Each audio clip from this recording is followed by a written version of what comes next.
Hello friends, welcome to target Mukesh.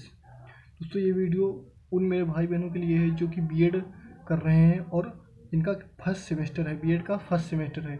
तो ये आप फाइल बना सकते हैं जो कि मनोविज्ञान के लिए बनती है, अध्ययन आदतें। दोस्तों, ये अध्ययन आदतें लगभग 2 से 3 पार्ट में समाप्त होगा। इसके बाद में मनोविज्ञान की दूसरे चैप्टर को हम शुरू करेंगे। तो चलिए शुरू करते हैं। सबसे पहले अध्ययन आदतें आपको लिख लेना है। उसके बाद लिखेंगे प्रस्तावना। प्रस्तावना में लिखेंगे शिक्षण अधिगम में छात्रों के पिछड़ेपन का एक प्रमुख कारण है छात्रों में उचित अध्ययन की कमी। किसी भी छात्र की अध्ययन क्षमता रुचि, बुद्धि आदि कारणों में निर्भर करती है। यदि छात्रों में उपलब्धि एवं शैक्षिक वातावरण निर्देशन सामग्री में सुधार किया जाए तो बच्चों की अध्ययन संबंधी समस्याओं को लगभग दूर किया जा सकता है। इन्हीं तथ्यों को ध्यान में रखते हुए छात्रों को प्रेरित करने तथा उनके अधिगम में सुधार करने हेतु अनेक प्रयास किए जा रहे हैं। भारत में इस प्रकार के परीक्षण अभिभावकों को मार्गदर्शन एवं विद्यार्थियों के अध्ययन की निश्चित आदतों को एक उत्तम शैक्षिक उपलब्धि को प्राप्त करने में सहायक होंगे। हेडों से अवगत करने का सूक्ष्म प्रयास है। प्रस्तुत प्रयास छात्रों को उनकी अध्ययन आदतों से संबंधित क्षेत्र जैसे समय प्रबंधन, भौतिक वातावरण, पढ़ने की क्षमता, नोट्स लिखना, अधिगम, अभिप्रेरणा, स्मृति, परीक्षा की तैयारी, स्वास्थ्य आदि से संबंधित है।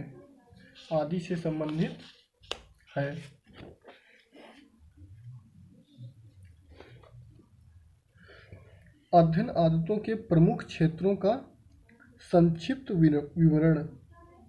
नंबर 1, समय प्रबंधन। अध्ययन के समय को योजनाबद्ध करना अति आवश्यक होता है, क्योंकि योजनाबद्ध तरीके से काम करने से व्यक्तिगत आवश्यकता के अनुसार अध्ययन तथा अन्य कार्यों को करने के लिए उचित उपलब्धि करने में सहायता मिलती है। योजना बनाने का सर्वश्रेष्ठ उपाय यह है कि एक सप्ताह के प्रत्येक दिन के कार्य का लेखा जोखा तैयार कर उन कार्यों के लिए योजना तैयार की जाए, क्योंकि योजनाबद्ध तरीके से छात्र सफलता के शिखर पर पहुंच सकता है। साथ ही साथ अन्य पाठ सहगामी क्रियाओं के लिए पर्याप्त समय निकाल सकते हैं। उसके बाद में हेडिंग लिखेंगे भौतिक वातावरण। अध्ययन आदतें किस प्रकार की होंगी, इसमें भौतिक वातावरण बहुत महत्वपूर्ण भूमिका निभाता है।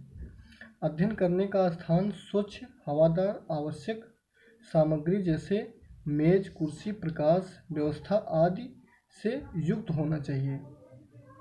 पढ़ने की क्षमता। पढ़ना किसी भी अध्ययन का आधार कौशल है। पढ़ने की आदत को निम्नलिखित कारक प्रभावित करते हैं।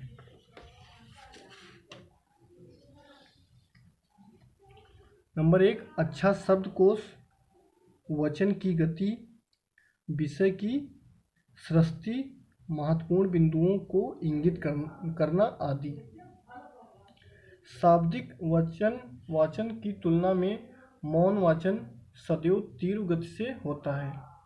वाचन की गति पाठ्य सामग्री के अनुसार होना चाहिए, जैसे तकनीकी विज्ञान तथा वाणिज्य आदि के विषय की पाठ्य वस्तुओं को धीरे धीरे समझकर पढ़ना चाहिए।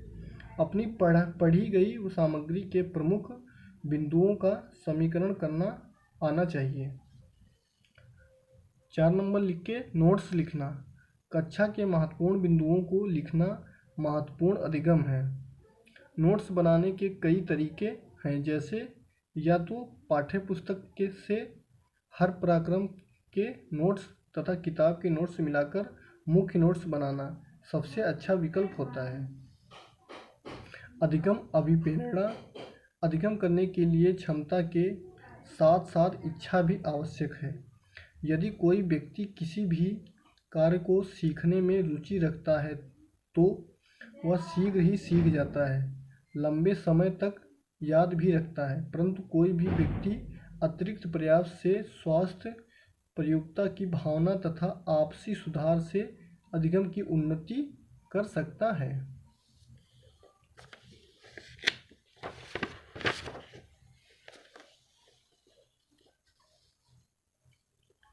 स्मृति, स्मृति में लिखेंगे स्मृति के विकास या सुधार करने का अर्थ है अच्छा व बेहतर अधिगम करना। हम जो कुछ भी अधिगम करते हैं वह हमारी स्मृति से संबंधित हो जाता है। कोई भी कार्य से सीखा जाता है या अधिगम जिसका रुचि व तरीके से सीखा जाता है वह उतना ही स्मृति में स्थायी है। परीक्षा की तैयारी।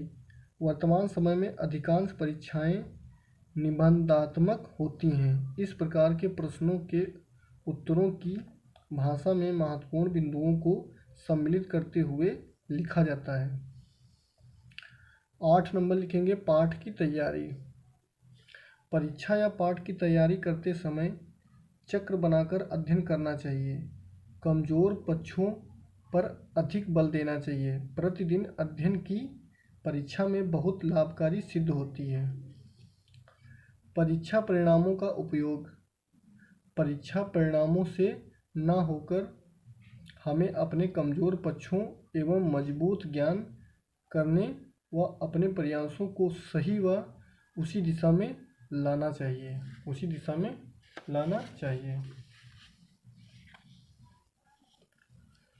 स्वास्थ्य, खाने, सोने तथा स्वास्थ्य संबंधी अच्छी आदतों की मानसिक दशा पर अनुकूल प्रभाव पड़ता है, क्योंकि स्वास्थ्य शरीर में ही स्वास्थ्य मस्तिष्क का निर्माण होता है। अतः उत्तम स्वास्थ्य उचित अधिगम में सहायक है तथा साथ ही परीक्षा में सफलता का मूल मंत्र होता है। तो चलिए दोस्तों, आज के लिए बस इतना ही। कैसा लगा वीडियो या कमेंट बॉक्स में कमेंट करके जरूर बताएं। इसका पार्ट नंबर 2 नेक्स्ट डे हम आपको देंगे, जो कि प्ले लिस्ट में भी आपको मिल जाएगा।